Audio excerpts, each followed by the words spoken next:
महाराष्ट्र के पूर्व मुख्यमंत्री कांग्रेस नेता पृथ्वीराज चौहान इस वक्त हमारे साथ में हैं। चौहान साहब, प्रधानमंत्री महाराष्ट्र में आए हैं और उन्होंने आज शिरडी में कई सारी योजनाओं का शुभारंभ किया है।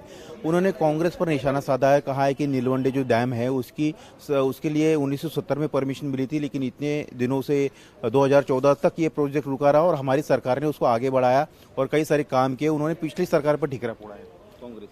देखिए, प्रधानमंत्री महाराष्ट्र आए हैं, कुछ योजनाओं का उद्घाटन शिलान्यास कर रहे हैं, उनका स्वागत है। अब जहाँ तक कि नीलवंडे बांध की ऊपर टिप्पणी जो है, देखिए कई सारी बीच में सरकारें हुई है, लेकिन जैसे कि प्रधानमंत्री ने कहा था, जो सिंचन घोटाला हुआ है जिसका जिक्र प्रधानमंत्री ने भोपाल ने किया था, जो 70,000 करोड़ का जो सिंचन घोटाला हुआ है उसकी जांच प्रधानमंत्री क्यों नहीं कराते। उस जांच से सब साफ हो जाएगा कि क्यों ये बांध परियोजनाएं इतनी देरी से हो रही है, उनके क्यों लागत में बढ़ोतरी हो रही है।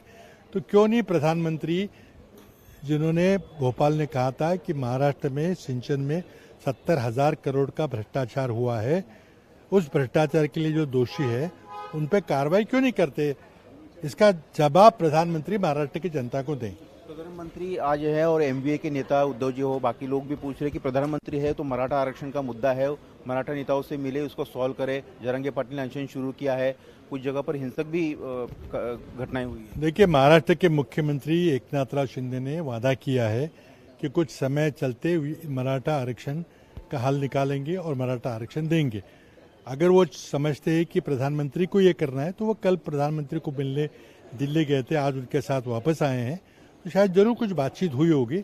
हम मुख्यमंत्री को मौका दें कि उन्होंने जो वादा किया है महाराष्ट्र की जनता से कि वो कुछ समय के अंदर इसका फैसला करेंगे, तो समय दीजिए। और एक सवाल है कि राम मंदिर को लेकर राजनीति लगातार अब जारी है। प्रधानमंत्री ने कल तारीख पर मुहर लगा दी है और जिसको लेकर सलमान खुर्शीद का बयान है, वो कह रहे कि अब जो जातिगत राजनीति है, राहुल गांधी जो है जातिगत सर्वे की मांग कर रहे हैं, लेकिन बीजेपी जो हिंदू मुस्लिम और इसकी राजनीति धर्म के आधार पर राजनीति करना चाहती है। डीएमके के नेता है, वो कह रहे कि बीजेपी इतिहास को मिटाकर मैथोलॉजी को जो है बढ़ाना देना चाहती है। संजय राउत ने कहा कि जिस तरह से राम मंदिर का मुद्दा उठाया जा रहा है तो चुनाव नजदीक है। कैसे देखते हैं इन सब बयान?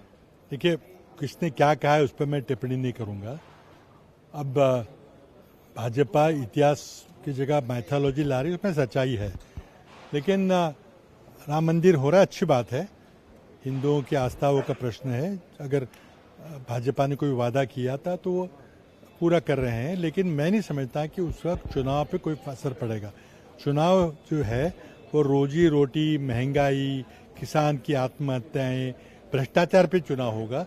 उस पर राम मंदिर से उस पर कोई फर्क नहीं पड़ने वाला। मुख्यमंत्री ने आज शिरडी की सभा में इंडिया अलायंस को आपको कहा कि ये इंडिया अलायंस है, इंडी, और ये इंडिया अलायंस के ऐसे 10 सिरे वाले रावण कितने भी एक साथ आएंगे तो मोदी को नहीं हरा पाएंगे। 2024 में मोदी आएंगे और अकेले ही मोदी सब पर भारी पड़ेंगे।